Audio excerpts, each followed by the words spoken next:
My wife Sarah and I had always dreamed of owning a home. We had been saving for years, and when we finally had enough, we started looking for the perfect place. We wanted something with character, a place that felt like it had a story. So when we stumbled upon a beautiful Victorian house on Willow Lane, we thought it was our lucky day. The price was surprisingly affordable, almost too good to be true, and the house had all the charm we wanted. Intricate woodwork, stained glass windows, and a large garden. We couldn't believe our luck. The realtor seemed eager to sell, which we chalked up to the sluggish housing market. He glossed over the house's history, mentioning only that it had been vacant for a few years. We didn't think much of it. We were too excited about finally owning our dream home. We signed the papers and moved in the following week. Our excitement, however, was short-lived. The first night, as we settled into our new home, we heard faint whispers. At first we thought it was just the creaking of the old house. Victorian houses are known for their noises after all, but the whispers grew louder, more insistent, and seemed to come from all around us. It was unsettling, but we tried to ignore it, thinking it was just our imagination playing tricks on us in a new and unfamiliar space.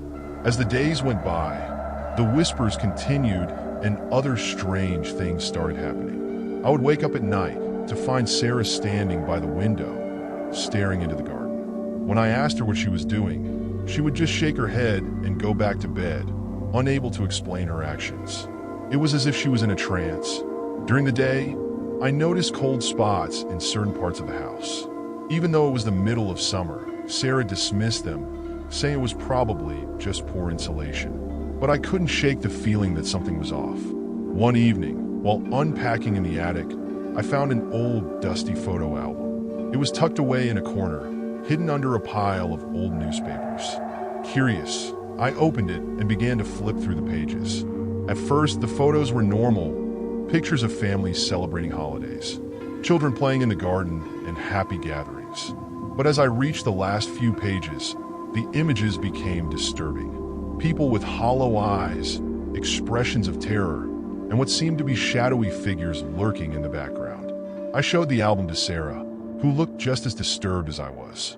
We decided to do some research on the house's history. We went to the local library and searched through old newspapers. What we found was chilling. The house had a dark past, filled with stories of mysterious deaths and disappearances. Previous owners had reported strange occurrences, and some had even left the house suddenly abandoning all their belongings. After learning about the house's history, the strange events escalated. Doors would slam shut on their own, furniture would move, and we'd find objects in places we hadn't left them. The whispers grew louder, sometimes sounding like they were right next to us.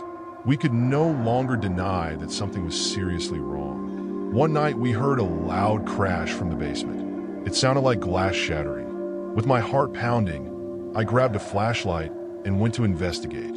What I found chilled me to the bone. A large mirror in the basement had been shattered, and the words "Get out" were scrawled on the wall in what looked like blood. I felt a cold breeze pass through me, and I knew we had to leave. The final straw came when Sarah woke up screaming, covered in scratches and bruises. She couldn't explain what had happened, but we knew we couldn't stay any longer. The house was not safe, and it felt like it was actively trying to harm us. We packed our bags in a hurry, grabbing only the essentials. As we were leaving, I felt a presence behind me, watching us, almost as if it were pleased to see us go. We didn't look back. We drove away and never returned. The house on Willow Lane remains abandoned to this day, a reminder of the horrors we escaped. The experience left us shaken. We moved to a small apartment in the city and tried to put the ordeal behind us. But sometimes, late at night, I still hear those whispers, and I wonder if we ever truly escaped the darkness that lurked in that house. Before we get into the next story, if you come for the first time, please make sure to subscribe to a channel and press the bell icon for upcoming scary stories. Please share the stories with your friends and family. Thanks.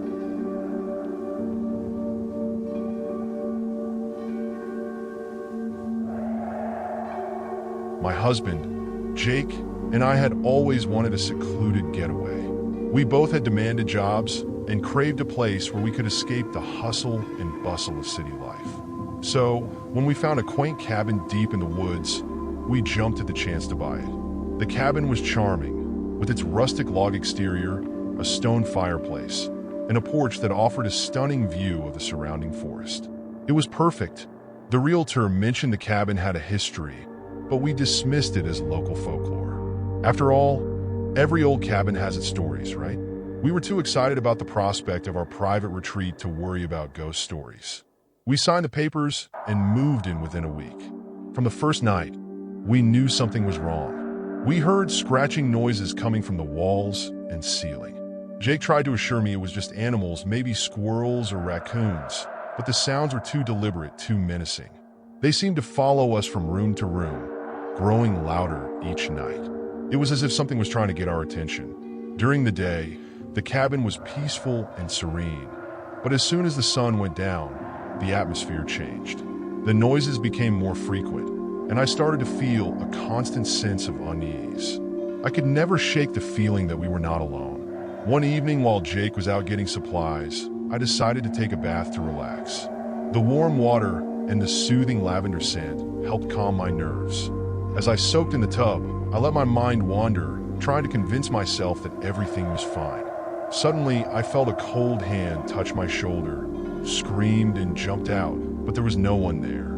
My heart was pounding and my hands were shaking. As I tried to calm down, I noticed the bathroom mirror was fogged up with the words "Leave now" written on it. My blood ran cold, grabbed a towel, wrapped it around myself, and ran out of the bathroom when Jake returned. I told him what had happened. He didn't believe me at first, but when he saw the words for himself the next day, he finally agreed something was terribly wrong. We started to notice other strange occurrences. Objects would move on their own, cold spots would appear throughout the cabin, and we constantly felt like we were being watched.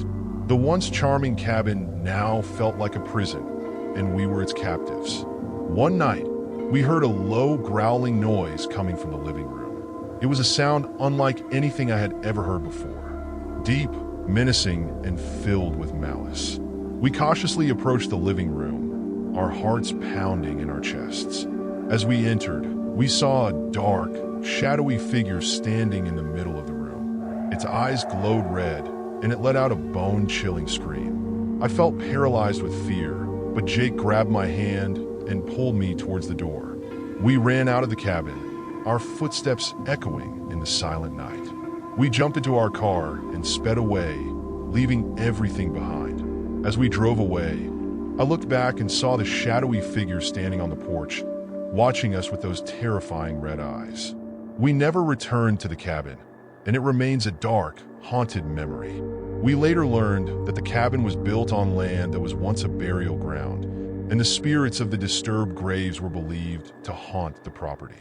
The locals had always known about the cabin's dark history, but we had been too eager and too naive to listen. We sold the cabin as soon as we could, but the experience left a lasting mark on us. For months, I had nightmares about the shadowy figure and the cold hand on my shoulder. Jake and I grew closer as we helped each other heal from the trauma, but the fear lingered. We moved to a new home in the city and tried to put the ordeal behind us, but sometimes late at night, I can still hear that growling noise in my dreams. Never spoke of the cabin again, and we vowed never to buy an old, secluded property without thoroughly researching its history first. The experience taught us a valuable lesson. Some places are haunted by more than just old memories. They are haunted by restless spirits, and sometimes those spirits do not want to be disturbed. So, this was the story. Thanks for watching.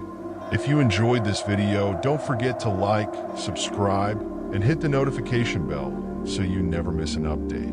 We'd love to hear your thoughts in the comments below. Check out our other videos for more content, and remember to share this with your friends.